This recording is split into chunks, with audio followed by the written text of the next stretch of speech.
y las empresas.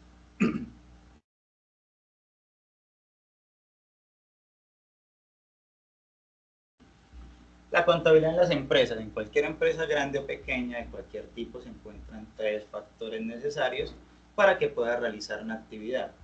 Las personas como tal, representado en, llámese propietarios, administradores y el talento humano, todos los empleados que laboran en una empresa. Entonces, tres factores necesarios para que una empresa sea operativa es las personas, el capital que es el capital constituido con los aportes que hacen los propietarios de una empresa, pueden ser dinero, mercancías, maquinarias, muebles y otros bienes, o sea, el capital puede ser constituido entre dos socios que uno colocó la casa donde opera la empresa y el otro colocó el efectivo para colocar a funcionar la institución, y el trabajo.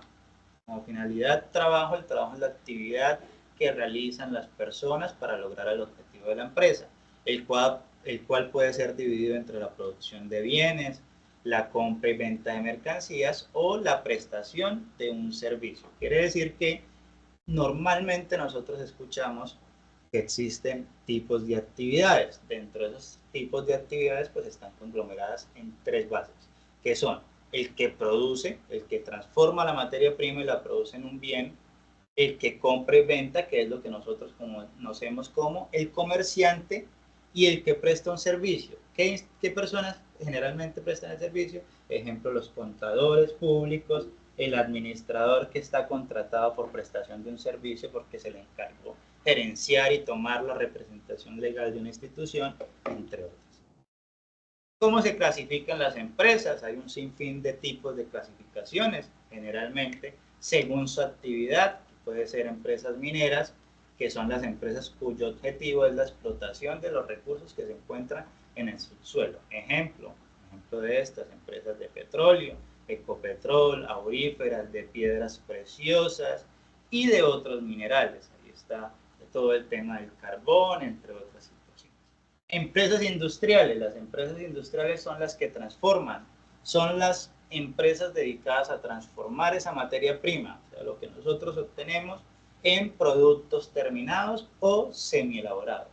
Entonces ahí es donde se le entrega las fábricas de tela, el que transforman las telas en camisas, las fábricas de muebles, las fábricas de los calzados, que eso es muy común en el departamento de Norte de Santander. Empresas agropecuarias. Las empresas agropecuarias son aquellas que explotan en grandes cantidades los productos agrícolas y pecuarios. Ejemplos, las granjas avícolas, granjas porcinas, invernaderos, haciendas de producción agrícola. Están las empresas comerciales, son las empresas que se dedican a la compra y venta de productos. Ellos son los que colocan en el mercado los productos naturales, semielaborados o terminados a un mayor precio. Se compra a un menor precio y la ganancia está entre la venta del producto, ese porcentaje de valor más alto al momento de comprar y vender dicho producto. Y tenemos las empresas de servicios, que son las empresas que buscan prestar el servicio para satisfacer necesidades de la comunidad, llámese públicas o privadas, que más adelante las abordaremos, llámese ya sea salud, educación, transporte, recreación, servicios públicos, seguros y otros servicios. Entonces acá les hago una consulta. ¿En dónde está la Universidad de Pamplona según la clasificación? Empresa de Empresa de servicios. servicio. Exactamente. ¿Por qué? Porque nosotros prestamos el servicio de la educación. A pesar de que somos una institución pública, no dejamos de ser, y una institución pública sin ánimo de lucro, una entidad sin ánimo de lucro pública, pero prestamos un servicio total, que es la formación educativa. Entonces, tenemos una clasificación que es según nuestra actividad. Segunda clasificación, según su tamaño. Entonces, acá estamos hablando desde lo que plantea el Código de Comercio. Puesto que las normas internacionales, en otras unidades hablaremos de qué son las normas internacionales y por qué el docente cada ratico las habla, es porque es muy importante para ustedes administradores, pero vamos a abordarlo desde el Código de Comercio. Según su tamaño, tenemos grandes empresas, que es la de mayor organización, posee personal técnico especializado para cada actividad. Entonces, denme un ejemplo de una gran empresa que tiene Colombia? Ecopetrol. Ecopetrol, excelente. Mediana empresa, ese es el tipo de empresa que se puede observar una mayor división y especialización del trabajo, en consecuencia en el número de empleados es menor que las grandes empresas, la inversión es menor, pero que de alguna u otra forma sí tiene una estructura jerárquica.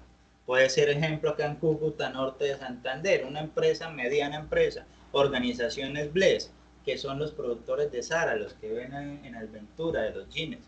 Entonces, la organización BLES no es una pequeña porque tiene 200 empleados, pero tampoco se puede considerar gran empresa porque no tiene los topes o los montos superiores que se plantean estas grandes empresas según el tamaño, que más adelante veremos cuáles son sus topes.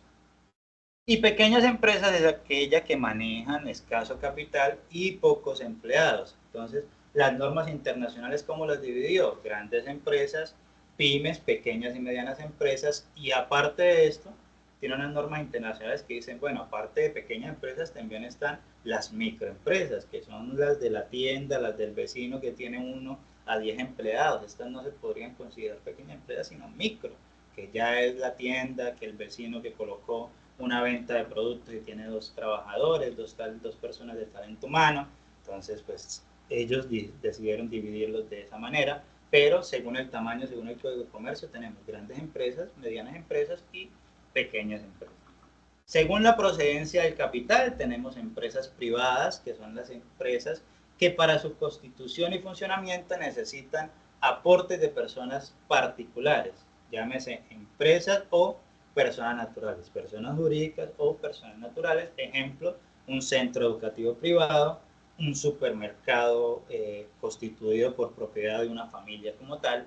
Las empresas públicas son las empresas que para su funcionamiento reciben netamente aportes del Estado. Ejemplos de esto, los hospitales, los colegios, las universidades, en este caso Universidad de Pamplona es departamental porque recibe ingresos del Estado nacional, pero su funcionamiento debe de ser supervisado por el departamento. Las empresas mixtas son las empresas que reciben aportes de los particulares, pero también reciben aportes del Estado.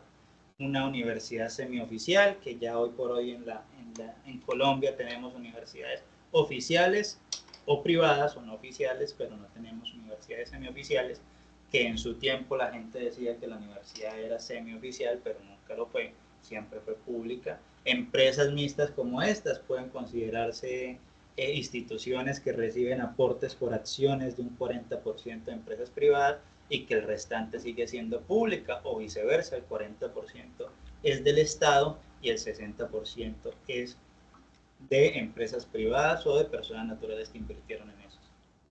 Según el número de propietarios, entonces acá ingresamos, ya sabemos que hay, según nuestra actividad, según nuestro tamaño, según nuestro capital y según el número de propietarios, que es empresas individuales, que es denominadas también empresas unitarias o de propiedad única en ellas. Aunque una persona es la dueña, la actividad de la empresa se extiende o posiblemente se extienda a mayores personas, pero eso no le quita que sigue siendo de una persona. ¿Sí? Puede decir que en una institución pueden trabajar 1000 trabajadores, pueden tener un equipo de talento humano de 1000 personas, pero aún así sigue siendo de propiedad de Pedro Luis. Entonces, de alguna u otra forma, no cambia que esa empresa sea individual, sea de un solo propietario. Sociedades se consideran aquellas empresas donde existen 2 o más socios. Ejemplo, David y Vélez, CIA Limitada. En el caso de Conocimiento y Desarrollo, la firma en la que soy socio, somos 3 contadores públicos, entre esos Luis Fernando y otro contador, Gustavo, que hacen parte de esas acciones dentro de la firma contable. Entonces, existen unas acciones, existe un porcentaje de cada uno, y cada persona pues cuenta con sus ingresos dentro de la institución. Las sociedades, cuando hablamos de las sociedades, dice, bueno, profe, sabemos que hay empresas individuales y sociedades, pero sociedades pueden haber muchas. Entonces, ¿qué los diferencia entre una sociedad anónima, una SAS, una limitada, nosotros escuchamos que existen diversos tipos de sociedades y eso está constituido en el artículo 98 del Código de Comercio, definición del contrato de sociedad. Por el contrato de sociedad, dos o más personas se obligan a hacer un aporte en dinero, en trabajo o en otros bienes apreciables en dinero con el fin de repartirse entre sí esas utilidades obtenidas en la empresa o actividad social. La sociedad, una vez constituida legalmente, forma una persona jurídica distinta de los socios individualmente considerados. Entonces aquí hago una pausa. Tenemos que existe personas naturales y tenemos que existe algo que llama persona jurídica. ¿Cuál es la diferencia de las dos, muchachos?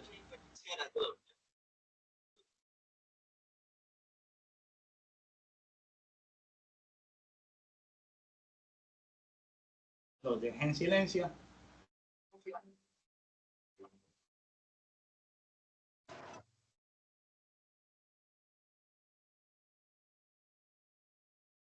No me contestaron. ¿Qué pasó ahí?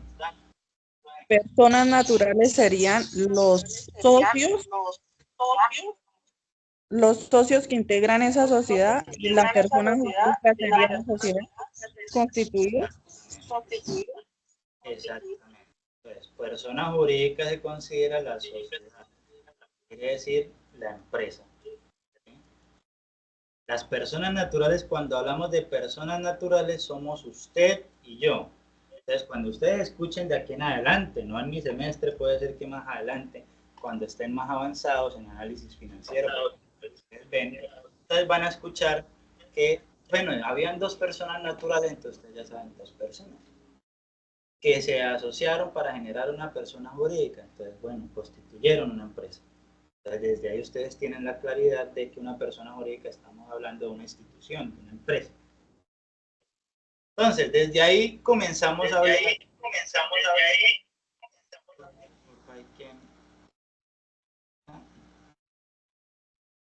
Para que me silencien ahí un ratico. Gracias. Clasificación de las sociedades. Entonces, cuando ya comprendimos que pues al constituirse, cuando se reunieron dos personas naturales, generaron una persona jurídica, entonces sabemos que estas personas decidieron cuál tipo de sociedad vamos a constituir. Entonces, desde ahí vamos a hablar de sociedades de personas. Entonces, existe una sociedad colectiva. Se constituye por dos o más personas. Los socios pueden aportar dinero o bienes y su responsabilidad, ojo aquí, su responsabilidad es ilimitada y solidaria. Y ahorita vamos a hablar qué significa ilimitada y solidaria y limitada. Entonces, limitada y ilimitada. Ilimitada. La razón social se forma con el nombre y o apellido de uno o varios socios seguido de la expresión y compañía, hermanos e hijos u otra analogía en la que hemos escuchado. Cruz, Díaz y compañía. Entonces, en este caso, si hoy estamos, vamos a ver por acá, en contacto, Yarlín. Entonces, André, Yarlín y compañía. Entonces, desde ahí ya se constituyó una sociedad. Entonces, artículo 294 hablaba de la responsabilidad solidaria e ilimitada de los socios. Entonces, cuando hablamos de sociedad colectiva, ojo, porque ahí dice que todos los socios de la sociedad en nombre colectivo responderá solidaria e ilimitadamente por las operaciones sociales. Cualquier estipulación en contrario se tendrá por no escrito. Entonces ahorita, más adelante vamos a ver otro ejemplo de esto y les explicaré por qué es importante este concepto de limitado e ilimitado. Entonces, sociedad en comandita simple. Se forman por dos o más personas de las cuales por lo menos una solamente tiene responsabilidad ilimitada. En la razón social debe figurar el nombre o apellido de los socios que tienen responsabilidad ilimitada, seguido de la expresión y CIA. Ejemplo, André Méndez y CIA.ss. Formación en sociedad en comandita simple o sociedad en comandita simple. Entonces sería sociedad en comandita simple. ¿Listo?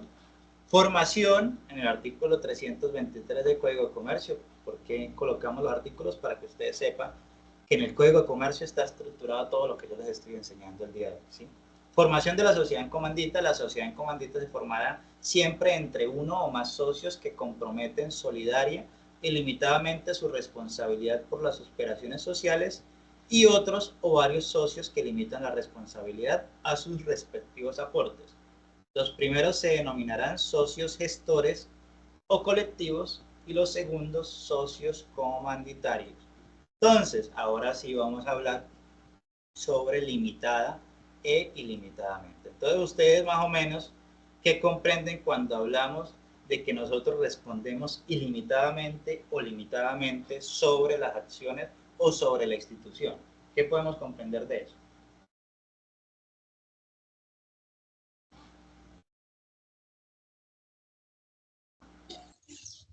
Ilimitadamente considero yo que es la responsabilidad absoluta. Sí. Ilimitada, Diana. Limitada, pues considero, o sea, como su palabra la dice, hasta cierto punto hay un límite, o en ciertos aspectos tiene esa responsabilidad. Vamos a hacer que es que, eso sí, a mí que escribir con el mouse, eso me queda, mejor dicho, difícil. Aquí les hago un ejemplo muy rápido. Entonces, nosotros teníamos una institución, nosotros creamos una empresa, sociedad colectiva, ¿sí? Entonces, en la sociedad colectiva teníamos un socio que hizo unos negocios, nos fue mal en esos negocios y como estábamos respondiendo ilimitadamente, entonces la empresa entró en una crisis financiera. Entonces a todos nos tocó responder ilimitadamente. ¿Qué significó eso? De que nosotros respondíamos hasta con los bienes de la propiedad privada de las personas naturales. ¿Qué quiere decir eso? De que si esa deuda era muy grande, pues nosotros hubiésemos perdido hasta el carro, el apartamento, la casa, porque nosotros respondíamos ilimitadamente y éramos solidarios con la deuda adquirida por la institución o por la empresa, ¿sí? Entonces esa es la diferencia entre limitado. Limitada significa que yo aporté 100 millones. Y no, la deuda es de 200 millones, pero no, a mí yo respondo hasta los 100, que fue lo que yo aporté. Entonces listo, yo perdí 100 millones, pero hasta ahí. Hasta ahí es la deuda que yo adquirí porque yo soy un socio comunitario. De lo mismo es el porcentaje mío. Yo gano hasta el porcentaje de mi aporte como socio. Pero no quiere decir que yo también tenga las responsabilidades de adquirir hasta con los mismos bienes privados como persona natural. Hasta ahí estamos claros, ¿verdad? Esa diferencia entre limitado y limitado. Sí, profe. Sí. Entonces, teníamos que sociedades de personas en colectiva o en comandita simple. Ingresamos a clasificación de las sociedades por sociedades de capital. Tenemos sociedades anónimas, se forman con un mínimo de 5 socios, el capital aportado está representado en acciones, quiere decir que la razón social se forma con el nombre que caracteriza a la empresa seguido de la expresión sociedad anónima. Ejemplo, galletas tostaditas S.A. En el artículo 376 habla sobre el capital de una sociedad cuando se crea y se divide en 3 partes claves. Capital autorizado, que es el máximo de dinero que la sociedad está autorizada a tener en acciones, pero no necesariamente todo se usa de inmediato. El capital suscrito es la cantidad de capital que los socios accionistas se comprometen a pagar. Debe ser al menos el 50% del capital autorizado y el capital pagado, que es el dinero que realmente han pagado los socios hasta el momento. Debe ser al menos la tercera parte de lo que suscribieron por cada acción. Vamos a verlo esto con ejemplo porque así uno le habla en capital autorizado, suscrito y pagado. ¿Cuál es la diferencia? El ejemplo. Sociedades de capital. Sociedad anónima. Tenemos la sociedad anónima SA. Se forma con un mínimo de 5. Entonces acá tenemos el ejemplo. Entonces, supongamos que Mauricio, André y Karen quieren crear una sociedad y establecen un capital autorizado, que es el máximo del dinero que la sociedad está autorizada para tener en acciones. Entonces, autorizamos 100.000 pesos. Esto significa que en total la sociedad tiene permitido llegar a tener hasta 100.000 pesos en acciones. Entonces, después de ahí decimos el capital suscrito. Según el artículo, deben comprometerse a suscribir al menos el 50% del capital autorizado, es decir, 50.000 pesos. Entonces, Mauricio, André y Karen se comprometen a suscribir, o sea, a firmar un acuerdo donde decimos, en 15 días, Mauricio, André y Karen se van a reunir y cada uno va a poner la parte correspondiente para llegar a esos 50.000 pesos. El capital pagado. De esos 50.000 pesos deben pagar al menos un tercio de cada acción. Si la acción cuesta 1.000 pesos, deben pagar al menos 333 pesos por acción de las que se suscriben. En total, los 3 socios deberán haber pagado al menos 16.600 pesos, un tercio de 50.000. Respondiendo a esto, ¿pero a quién se le paga, André? Esos 16.000 pesos normalmente es el dinero que debemos de depositar si queremos hablar de un negocio. Entonces nos reunimos los tres en Juan Valdejo, en un café, y decimos, vamos a constituir tal empresa. Entonces, listo, iniciemos con 100.000 en acción. Entonces, bueno, vamos a firmar acá un acuerdo en este momento de que en 20 días tenemos que haber aportado mínimo los 50.000 pesos de esto. Entonces nos corresponde a tanto a cada uno para poder generar esta institución. Entonces, listo. Pero para allá, o sea, si vamos a constituir lo mismo, vamos a abrir una cuenta bancaria y desde ahí vamos a depositar cada uno los 333 pesos de cada acción correspondiente. O sea, en total nos tendrían que dar los 16.667. Y eso se deposita en la empresa donde quedan registrados los estados financieros de capital del socio. ¿Qué pasa con el restante? Entonces ustedes dicen, bueno, profe, ¿qué pasa con el resto de los 100.000 pesos? Entonces se debe pagar después en los plazos y condiciones que se acordaron los socios. Entonces, para poner a funcionar necesitamos 100.000 pesos. Para poder decir que ya somos accionistas cada uno, tenemos que haber consignado en una cuenta los 16.667. Pero el restante podemos darnos unos plazos de 20 días para el otro 50 y los otros 50.000 restantes, que es el capital autorizado al general, para dar los 100.000 pesos, podemos darnos 2 meses más para consignar eso. Entonces la empresa puede establecer esos pagos para que cada socio complete el pago de su compromiso adquirido. La cantidad pendiente queda registrado como capital por pagar en las cuentas. Entonces ustedes van a ver cuando estemos hablando en la siguiente unidad, activos, pasivos y patrimonios. Entonces acá colocamos aportes de socios, ¿sí? Los aportes de socios. Pero también en pasivos aparecerán capitales por pagar. Entonces desde ahí vamos a poder saber cuáles son, digamos, las deudas adquiridas por los mismos socios para con la empresa. Si algún socio, cuando estamos hablando de sociedades anónimas, si algún socio por X o Y motivo no genera ese aporte en los plazos, pues se le puede permitir el retiro de los derechos de las acciones o a recibir dividendos hasta que esta persona pues genere el pago de los aportes para considerarse socio de la empresa, porque la empresa ya va a estar funcionando con los 16.000 pesos, pero los dividendos no los va a recibir hasta que esa persona genere. Sociedades de capital, entonces en esas mismas sociedades de capital. Tiempo ya llegó a las 11:50. Listo, a ver. Y nos quedó bastante. Entonces, sociedades en comandita por acciones. Se constituye por una o más socios con responsabilidad limitada, 5 o más socios con responsabilidad limitada. Entonces, cuando hablamos comandita por acciones, quiere decir con una institución grande, en donde van a haber 5 personas, 1 o más socios que responden ilimitadamente, pero mínimo 5 accionistas que van a responder limitadamente. ¿Eso dónde está? En el artículo 344 del Código de Comercio. Está representado en títulos de igual valor y eso se divide conforme el porcentaje de las acciones que se tengan. Se distingue porque la razón social va acompañado con las iniciales SCA, que es sociedades por acciones, sociedad en comandita por acciones. Ejemplo, computadores, equipos, SCA. Aquí hablábamos de la responsabilidad ilimitada y responsabilidad limitada. Aquí teníamos un ejemplo.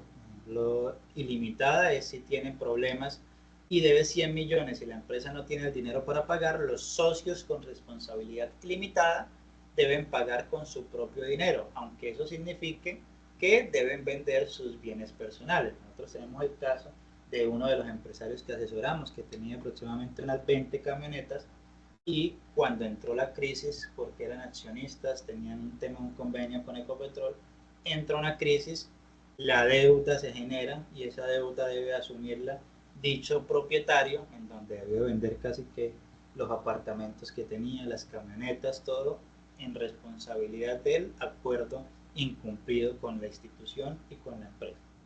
Responsabilidad limitada, si Karen invirtió 10 millones en una sociedad como socia con responsabilidad limitada y la empresa tiene problemas financieros, si esa empresa tiene problemas financieros, solo vamos a responder hasta donde invertimos, o sea, hasta de los 10 millones. ¿Qué significa esto? Que no le pueden quitar su casa, su carro o cuentas personales. Pero, profe, entonces, ¿de qué vale ser socio ilimitado? Pues que el porcentaje de ellos son mayores, ¿no? Entonces, si su empresa es rentable, pues usted va a estar ganando casi que 3 veces más que Karen, que tiene una responsabilidad limitada en la institución. Tenemos las sociedades mixtas, entonces ahí aparecen las sociedades de responsabilidad limitada. Los socios pueden ser mínimo 2, máximo 25.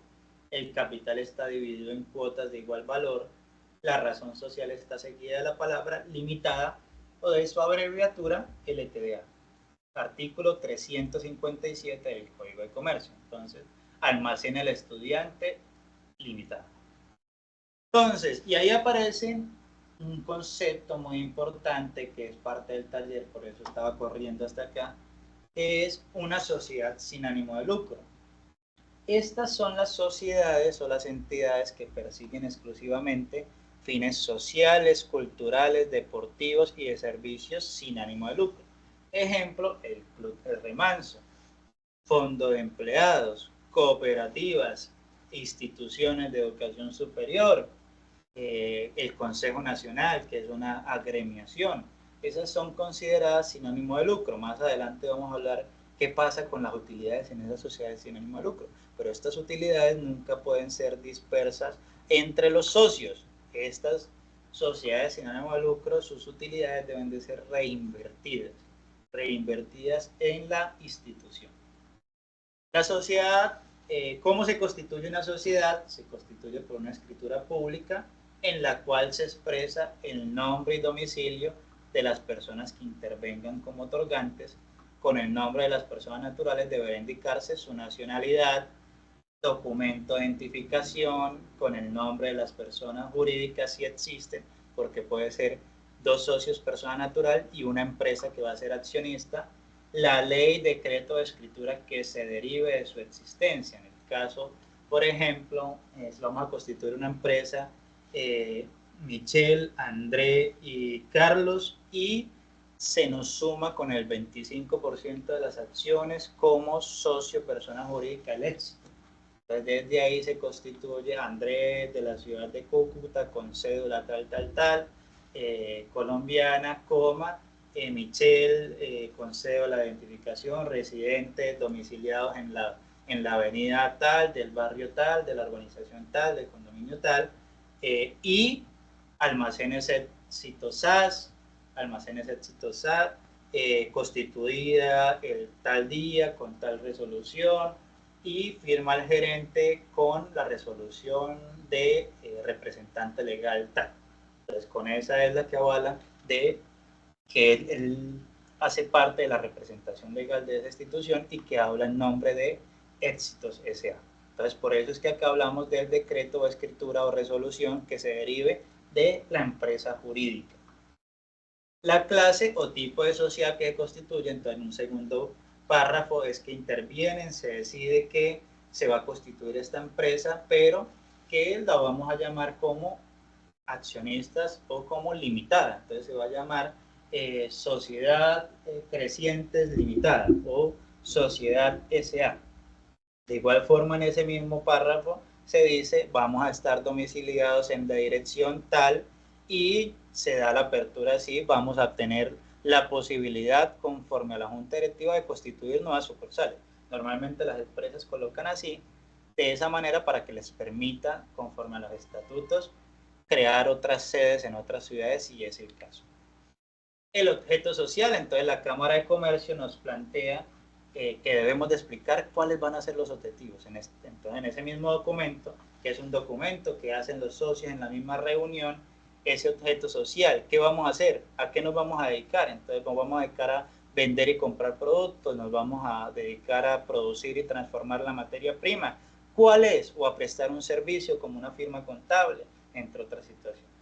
El capital social, entonces en el cuarto párrafo hablamos de que André Méndez aportó tanto dinero dividido en bienes y servicios o en productos, en materiales o en efectivo. Michelle aportó tanto recurso con tanto dinero destinado a tal función y el éxito aportó tal capital destinado a tal o puede ser que André Méndez aportó el lugar o la oficina donde uno se encuentra. Actualmente nosotros pues tenemos el tema de que en la empresa pues uno de los socios fue el que aportó la compra de la oficina principal donde atiende la firma contable. Entonces la forma de administrar los negocios sociales.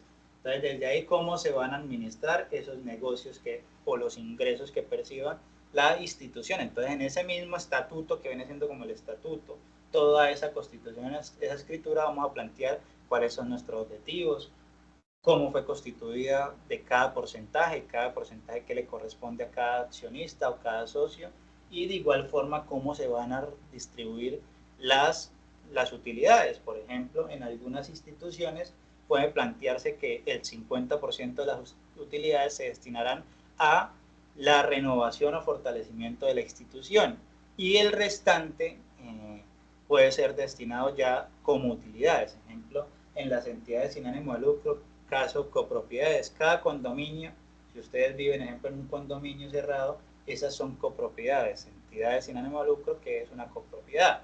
Ley 675 del 2001. Entonces, en esa ley plantea que usted tiene que tener un depósito de fiducia para cualquier contingencia. Entonces, en esos estatutos plantea claramente que tiene que ser el 1% por ley, o usted puede aumentar. En el caso de las que administramos, dicen 2% de los ingresos percibidos de la empresa deberán ser destinados a la fiducia en caso de emergencias. Entonces, en esa escritura se conforma cada uno de estos. ¿Cuándo se van a hacer asambleas? Si hay junta de socios, ¿cómo se van a hacer las sesiones? ¿En qué fecha, si es el caso, se van a presentar esos estados de situación financiera? Hablando de esa misma ley, ejemplo, en cada condominio ustedes se dan cuenta que lo citan en marzo a asamblea de socios, asamblea de copropietarios. Entonces, de igual forma, en cada empresa, en marzo, por ejemplo, el consejo cita en marzo la asamblea de afiliados, en donde pues se habla de los avances que tiene la institución, la forma de liquidar, cómo se va a liquidar, si lo puede liquidar el presidente solo, o si la única forma de liquidar la empresa es porque hagan una asamblea, una junta de socios, y que 50+1 diga no, cerremos la empresa antes de que quebremos. Eso también se plasma en el documento, y el nombre y domicilio de la persona o persona que ha de representar legalmente. En algunos casos, cuando la empresa es pequeña, en la mayoría de casos uno mismo de la junta de socios va a ser el gerente, pero en el caso de instituciones de gran magnitud, empresas grandes y medianas, pues normalmente se contrata a una persona de representación. Entonces se plasma directamente en esa escritura, en la primera nada más, quién va a ser el representante. Si es necesario, depende del tamaño, eso deberá llevar revisor fiscal o no. Ejemplo, las entidades sin ánimo de lucro, a excepción de las corporaciones. Si usted crea una fundación, es obligatorio, si no mueva un peso, tener un revisor fiscal. Los demás pactos que, siendo compatibles a la ley, se puedan plasmar en esa escritura. Bueno, cerremos aquí ya que vamos a terminar. Nosotros sabemos que hay, o hablamos inicialmente, que habían empresas y que habían distintos tipos de empresas. Entonces ahí hablábamos que estaban los que prestaban un servicio, estaban los que compran y venden y los que producían, llámese materia prima o la transformación de dicha materia prima, que es la productiva, que están en un segundo nivel, y los que prestamos ya el servicio, o como son los comerciantes. ¿Por qué hacemos una pauta de los comerciantes? Y es como estamos en contabilidad 1, en contabilidad base, en las siguientes unidades normalmente vamos a abordar de ejemplos prácticos del que compra y vende productos, no el que produce, porque eso lo vamos a ver en costos. O sea, si nos vemos en el segundo semestre, vamos a ver costos y ahí vamos a hablar sobre ya empresas productivas y la diferencia entre lo comercial, pero igual aquí vamos a intentar poder abordar un poquito sobre el tema. Entonces se denominan comerciantes a las personas que profesionalmente se ocupan en algunas de las actividades que la ley considera mercantiles. Entonces la calidad de comerciante se adquiere aunque la actividad mercantil se ejerza por medio de un apoderado, intermediario o interpuesta la persona. ¿Qué quiere decir esto? Pues de que el comerciante es el dueño de la empresa. Usted no se puede llamar comerciante si usted es el talento humano que trabaja dentro de la institución. ¿Sí? El comerciante es el dueño y él no puede dejar de llamarse comerciante a pesar de que tenga 15 empleados, 15 personas del talento humano que le colaboren en la institución y que él solo vaya a cobrar las utilidades. Él sigue llamándose un comerciante. ¿Quién es el comerciante? Se presume que una persona ejerce el comercio en los siguientes casos. Cuando se haya inscrita en el registro mercantil. ¿Qué quiere decir eso? Registro mercantil en una cámara de comercio. Cuando tenga un establecimiento de comercio abierto y cuando se anuncia al público como comerciante por cualquier medio según el artículo 13 del Código de Comercio. Las obligaciones de los comerciantes, lo que hablábamos inicialmente, escribir en el registro mercantil los actos, libros y documentos de constitución, matricularse en ese registro mercantil, o sea, usted va a la Cámara de Comercio y dice yo quiero constituir una empresa, entonces ahí inicialmente le dicen tráigame la copia de las cédulas, tráigame el registro o el acta donde se constituye la empresa y pague lo que vale el registro mercantil, que en este caso están dependiendo de el capital social, el más económico está entre 350, si no estoy mal. Bueno, en la ciudad de Cúcuta. Llevar contabilidad regular de sus negocios conforme a las prescripciones legales, conservar con arreglo a la ley correspondencia y demás documentos relacionados con sus negocios. Esto es más que todo por si la empresa comienza a generar muchos ingresos, entonces la institución de control que es la DIAN puede solicitarle, venga, usted ya no es una persona común y corriente, sus ingresos ya están para considerarse una entidad pymes, ya microempresa ya pasó por el monto. Eso lo vamos a ver en las siguientes unidades, cómo se considera una pyme. Abstenerse de ejecutar actos de competencia desleal y poseer las licencias de funcionamiento. Estas licencias dependen o varían según la norma. Llegado el caso, los bares deben de poseer SAICO y ASINPRO, creo que es la palabra, pues deben de tener todas las licencias de funcionamiento estructuradas. Estos deben de estar en la Cámara de Comercio y deben adquirir la licencia de funcionamiento a través de las alcaldías municipales. Es el documento que permite a un comerciante ejercer el comercio de acuerdo con las normas del municipio. Cada municipio tiene facultades, acuerdo 42 del 31 de agosto de 1984, donde las alcaldías deciden cómo se manejan los comerciantes dentro de sus municipios, para determinar los trámites y requisitos que pueden exigirse para otorgar la licencia de funcionamiento en esas jurisdicciones municipales.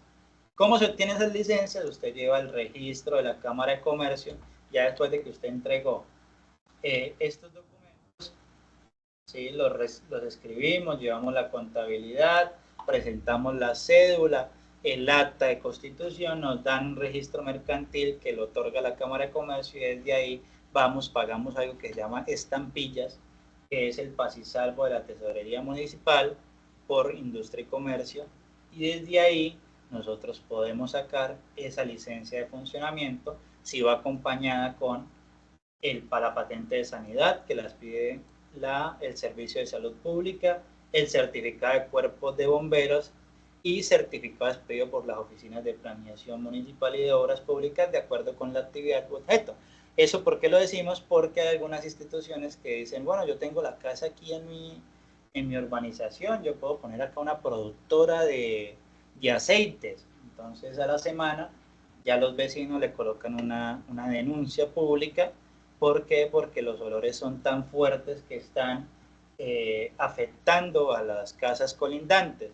Entonces acá llega la institución o llega la alcaldía y le dice, venga, regáleme los certificados de la planeación donde le da el permiso para su funcionamiento conforme a esta actividad, porque esta actividad es de uso residencial. Usted no puede llegar aquí y colocar una productora de un momento a otro cuando no está permitido en esta zona residencial.